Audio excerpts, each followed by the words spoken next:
കൊണ്ട് ജന്മം കൊണ്ട് അനുഗ്രഹീതമായ മാസം റബീഉൽ അവ്വൽ മാസം വലിയ മഹത്വമുള്ള മാസമാണ്. കാരണം നബി സ്വല്ലല്ലാഹു അലൈഹി വസല്ലം മാത്രം ജനിച്ച മാസം അല്ലെ.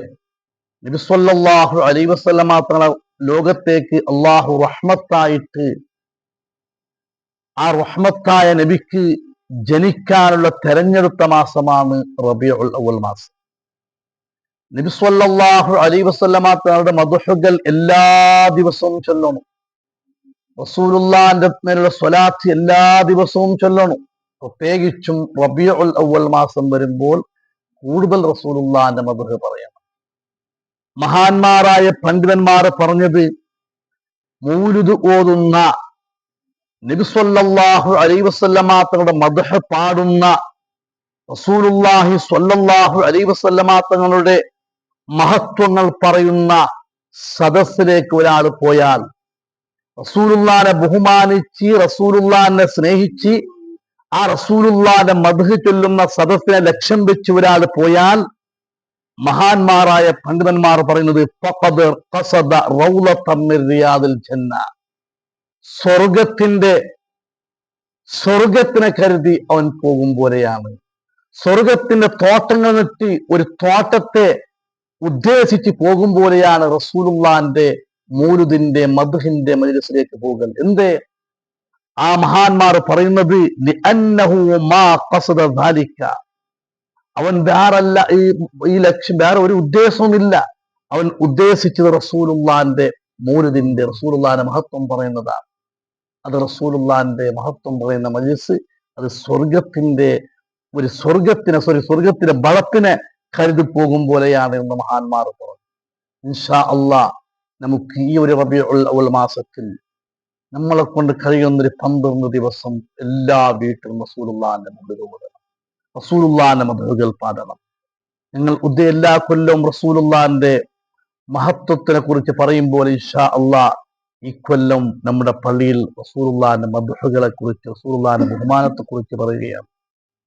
ഇവിടെ നോക്കൂ, നബി സ്വല്ലല്ലാഹു അലൈഹി വസല്ലം തങ്ങൾ ജനിക്കുന്ന 1000 വർഷം മുന്നോളൂ, മുത്തുനബി ജനിക്കുന്ന 1000 കൊല്ലത്തിനേക്ക് മുമ്പ് നബി സ്വല്ലല്ലാഹു അലൈഹി വസല്ലം തങ്ങളെ കൊണ്ട് വിശ്വസിച്ചിട്ട്, റസൂലുള്ളാഹിനെ കൊണ്ട് വിശ്വസിച്ചിട്ട് ആ നബി സ്വല്ലല്ലാഹു അലൈഹി വസല്ലം തങ്ങൾക്കുള്ള മഹത്വങ്ങൾ മനസ്സിലാക്കി ആ റസൂലുള്ളാഹിന്റെ ഉമ്മത്തിയാവണമെന്ന് ആഗ്രഹിച്ച് മുത്തുനബിനെ കൊണ്ട് വിശ്വസിച്ചിട്ട്, എന്നിട്ട് മദീനത്ത് റസൂലുള്ളാഹിനെ ബഹുമാനിച്ചിട്ട് റസൂലുള്ളാഹിക്ക് ഒരു പൊരന്നെ തയ്യാർ ചെയ്ത് റസൂലുള്ളാഹിക്ക് ഒരു എഴുത്ത് എഴുതിട്ട് ആ വ്യക്തിയുടെ പിൻഗാമികളുടെ കുടുംബത്തിലേക്ക് ഏൽപ്പിച്ചിട്ട് ജീവിച്ച് മരിച്ചു പോയ ഒരു മഹാന്റെ ചരിത്രമാണ് നാം പറയാൻ ഉദ്ദേശിക്കുന്നത്. അതാണ് തുബ്ബഅ രാജാവ്. തുബ്ബഅ രാജാവ് മുത്തുനബി ജനിക്കുന്ന 1000 കൊല്ലം മുമ്പ് ഇവിടെ ജനിച്ചു. 1000 കൊല്ലം മുത്തുനബിനെ കൊണ്ട് വിശ്വസിച്ചു. മുത്തുനബിന്റെ മഹത്വം അദ്ദേഹം ലോകത്തേക്ക് അറിയിച്ചു കൊടുത്തു. എന്തേ കാരണം? അയാൾ 1000 കൊല്ലം മുമ്പ് റസൂലുള്ളാഹിനെ എങ്ങനെ മനസ്സിലാക്കി? അവസാനം ഒരു നബിയുണ്ട്, ആ നബി ഇന്ന നാട്ടിൽ ജനിക്കും, ഇന്ന നാട്ടിൽ വളരും, എങ്ങനെ മനസ്സിലാക്കി? ആ ഒരു ചരിത്രമാണ് നാം മനസ്സിലാക്കാൻ പോകുന്നത്. തുബ്ബഅ എന്നുള്ളത് യമൻ നാട്ടിലുള്ള രാജാക്കന്മാർക്ക് സ്ഥാനപ്പേരാണ്. ഓരോ നാട്ടിലെ രാജാക്കന്മാർക്ക് ഓരോ സ്ഥാനപ്പേരുണ്ട്. പേർഷ്യൻ രാജാക്കന്മാർക്ക് കിസ്റ എന്ന് പറയും. അടുത്തുള്ള രാജാക്കന്മാർക്കെല്ലാം കിസ്റ എന്ന സ്ഥാനപ്പേരുണ്ട്. അതേപോലെ ഇത് മറ്റുള്ള ഫറോവാൻ ചൊല്ലിട്ട് ഹബ്സ് നാട്ടിലുള്ള എത്യോപ്യ, ആ നാട്ടിലുള്ള രാജാക്കന്മാർക്ക് ഫറോവൻ ചൊല്ലും. അതേപോലെ ഇത് ഈ വേറെ നാട്ടിലേക്ക് റോം നാട്ടിലെ രാജാക്കന്മാർക്ക് കൈസറും ചൊല്ലും. അതേപോലെ യമൻ നാട്ടിലുള്ള രാജാക്കന്മാർക്ക് തുബ്ബഅ എന്ന് പറയും. തുബ്ബഅ ഒന്നാമൻ 300 ചില്ലാനം കൊല്ലം ജീവിച്ചിട്ട് ഭരണം നടത്തിയ വ്യക്തിയാണ്. വലിയ രാജാവാണ്.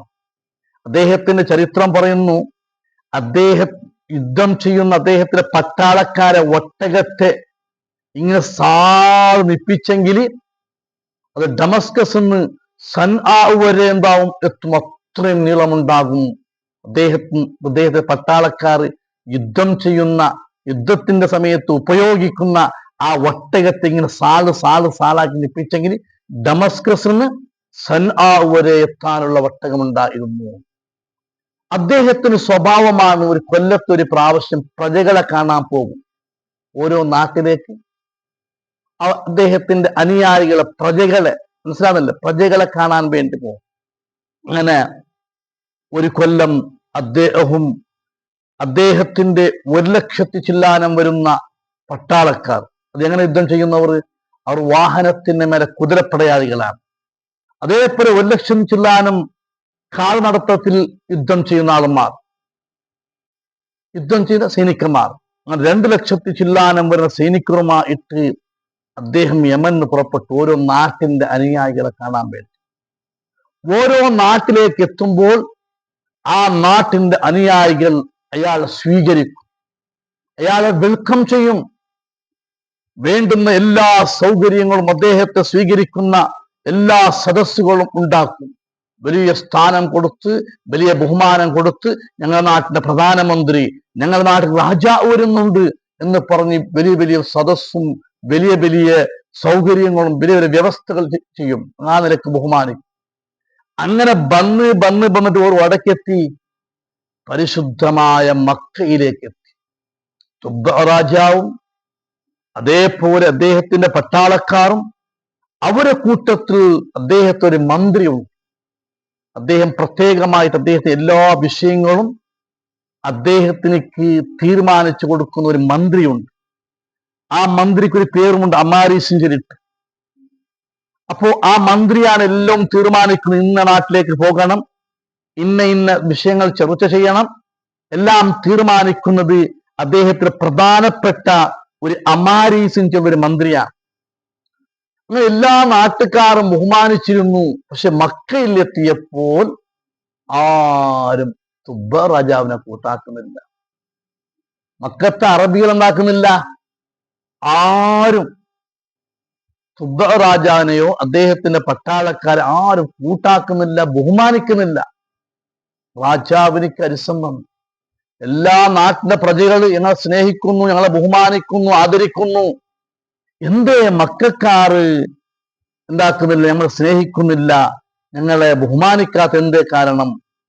മന്ത്രിയെ വിളിച്ച്, അമാരീസിനെ വിളിച്ച്, എന്ത് ഈ നാട്ടുകാർ ഞങ്ങളെ സ്നേഹിക്കുന്നില്ല, ഈ നാട്ടുകാർ എന്തേ ഞങ്ങളെ ആദരിക്കുന്നില്ല എന്ന് അറിയാൻ വേണ്ടി മന്ത്രിയെ വിളിച്ചിട്ട് ചോദിച്ചു, എന്തോ ഞങ്ങളെ ബഹുമാനിക്കുന്നില്ല.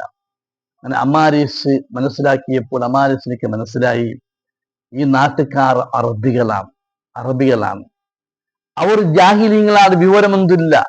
അവരടുത്ത് ഒന്നേ ഉള്ളൂ, മക്ക കാബ, അതേ ഉള്ളൂ. അവർ അതിനെ മാത്രം ബഹുമാനിക്കും. ആര് എവർ വന്നെങ്കിൽ അവർ ഉണ്ടാക്കുന്നില്ല, ബഹുമാനിക്കുന്നില്ല. അങ്ങനെ മന്ത്രി അമാരീസ് തുബ്ബ രാജാവിന്റെ അടുത്ത് പോയിട്ട് പറഞ്ഞു, അയ്യുഹൽ മലിക്, ഓ രാജാവേ, ഈ മക്കാർ ബഹുമാനിക്കുന്നില്ല, ആദരിക്കാതിരിക്കാനുള്ള കാരണം എന്താണ്? രാജാവിനിക്ക് പറഞ്ഞു കൊടുക്കുക. അയ്യുഹൽ മലിക്, ഓ രാജാവേ, ഇന്നഹും ഖൗമുൻ അറബിയൂന ജാഹിലൂന, ഇവർ അറബികളായ കൂട്ടമാണ്, അറബി സമൂഹമാണ്. അവർക്ക് വിവരം ഒന്നും ഇല്ല. ലാ യഅരിഫൂന ശൈഅൻ, അവർക്കൊന്നും അവർക്കറിയല. അവർക്ക് പുറത്തുനാട്ട് രാജാവോ അത് ഇതൊന്നും അവർക്കറിയല. വഇന്ന ലഹും ബൈതൻ, അവരടുത്ത് ഒരു പള്ളിയുണ്ട്, അവരടുത്ത് ഒരു പുരയുണ്ട്, അവരടുത്തൊരു പള്ളിയുണ്ട്. യുഖാലു ലഹു കഅബ, ആ ബൈത്തിനിക്ക്, ആ പുരക്ക്, ആ പള്ളിന്റെ പേര് കാബയാണ്. അവർക്ക് ആ കാബ മാത്രമേ അവർക്കുള്ളൂ. വഇന്നഹും, അവർ ഈ ജാഹിലീങ്ങളായ അറബികള് ബിംബത്തിലേക്ക് ആരാധിക്കുന്നവരാണ്, അവർ മൂർത്തി പൂജ ചെയ്യുന്നവരാണ്. ബിംബങ്ങളെ നിർമ്മിച്ചിട്ട് അതിലേക്ക് ആരാധിക്കുന്ന ആളാണ്. അവർക്ക് വേറെ ഒന്നും എന്നില്ല, അറിയില്ല. പക്ഷെ അവർക്ക് കാബാൻ ചെന്ന വലിയ ഒരു സ്ഥാനമുണ്ട്. അതുകൊണ്ടാണ് നിങ്ങളെ ബഹുമാനിക്കാത്തത്, ആദരിക്കാത്തത് എന്ന് ഈ രാജാവിനോട്, തുബ്ബ രാജാവിനോട് അമാരീസ് എന്ന മന്ത്രി പറഞ്ഞു കൊടുത്തു, വിഷയം പറഞ്ഞു കൊടുത്തു. അങ്ങനല്ലേ ഞങ്ങളെ ബഹുമാനിക്കാത്ത ആദരിക്കാത്ത. അങ്ങനെ പട്ടാളക്കാരും തുബ്ബ രാജാവും ഒരു സ്ഥലത്ത് തമ്പടിച്ചിട്ട് നിന്നാണ്. ഇത് പറയുമ്പോൾ അയാളെ മനസ്സിൽ കരുതി, ആരെ മനസ്സിൽ? തുബ്ബ രാജാവിന്റെ മനസ്സിൽ കരുതി, ഈ നാട്ടുകാരെന്താക്കണം, ഈ നാട്ടുകാരുടെ യുദ്ധം ചെയ്യണം. അവർ ആദരിക്കുന്ന ബഹുമാനിക്കുന്ന കഅബ ശരീഫെ പൊളിച്ച് അതിനെ നശിപ്പിച്ചു കളയണു. അവരുടെ ആണുങ്ങളോട് യുദ്ധം ചെയ്ത് അവരെ കൊന്നുകളയണം. ചെറിയ മക്കളെയും പെണ്ണുങ്ങളെയും ജയിലിലടക്കണം എന്ന് രാജാവ് തീരുമാനിച്ചു. മനസ്സിലാക്കണം, അദ്ദേഹം ആരോടും ചർച്ച ചെയ്തിട്ടില്ല. അദ്ദേഹത്തിന്റെ പ്രത്യേകമായ അമാരീസിനോട് പോലും അദ്ദേഹം പറഞ്ഞിട്ടില്ല. ഇത് പറഞ്ഞപ്പോ അയാൾ എന്ത് തീരുമാനിച്ച്?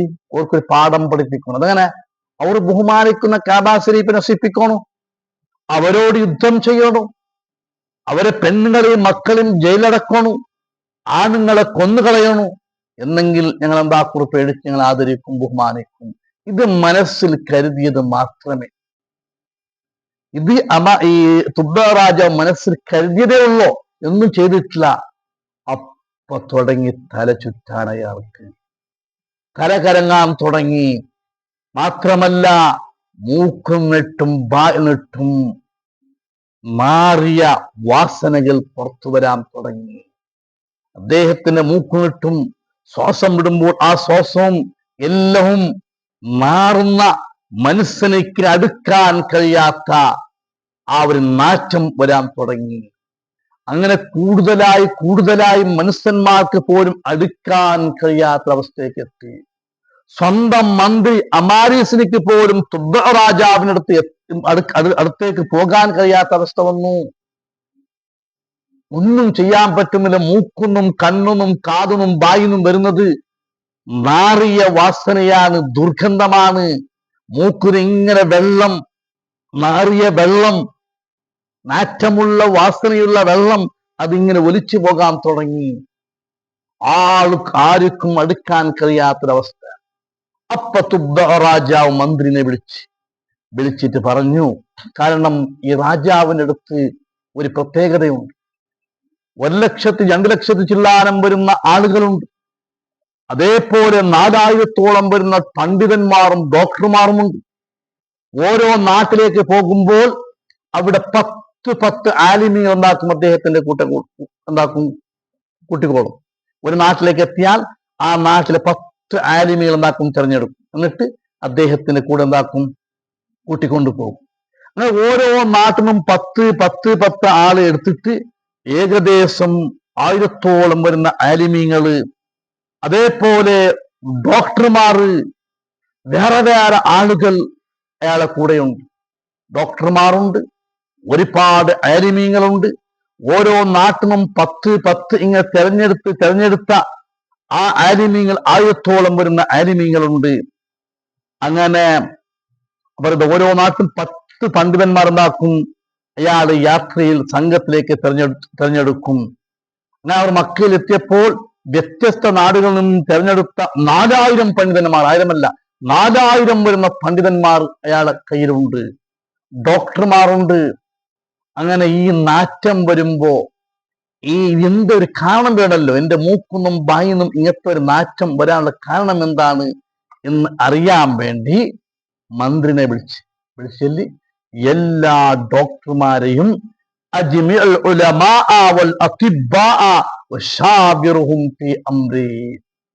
എല്ലാവരെയും വിളിക്കണം. 4000-ഓളം വരുന്ന ആലിമീങ്ങളെ വിളിക്കണോ, അതേപോലെ കൂടെയുള്ള ഡോക്ടർമാരെ വിളിക്കണോ. എന്നിട്ട് അവരോട് മുഷാവറ ചൊല്ലി, എന്ത് ഇങ്ങനത്തെ ഒരു രോഗം വരാനുള്ള കാരണം? പെട്ടെന്നല്ലേ ഈ മാറിയ വെള്ളം മൂക്കുനിട്ട് ഇങ്ങനെ ഒലിച്ചു പോകുന്നത്, വായിലിട്ട് പുറത്തു പോകുന്ന കാറ്റ് അത് വല്ലാത്ത വാസനയുള്ളതാണ്. എന്ത് ഇങ്ങനത്തെ ഒരു രോഗം വരാനുള്ള കാരണം എന്ത്? അവരോട് ചർച്ച ചെയ്യണം എന്ന് അമാരീസ് രാജാവിനോട് തുബ്ബ രാജാവ് പറഞ്ഞു. അപ്പോൾ ആലിമീങ്ങൾ എന്ത് പറഞ്ഞു, ഡോക്ടർമാർ എന്ത് പറഞ്ഞു? ഇൻഷാ അല്ലാഹ് നാളത്തെ ക്ലാസ് പഠിക്കാം. അൽഹംദുലില്ലാഹി റബ്ബിൽ ആലമീൻ. اللهم صل على رسولك سيدنا محمد وعلى آل سيدنا ومولانا محمد. അർഹമുർ റഹീമായ അല്ലാഹുവേ, അർഹമുർ റഹീമായ അല്ലാഹുവേ,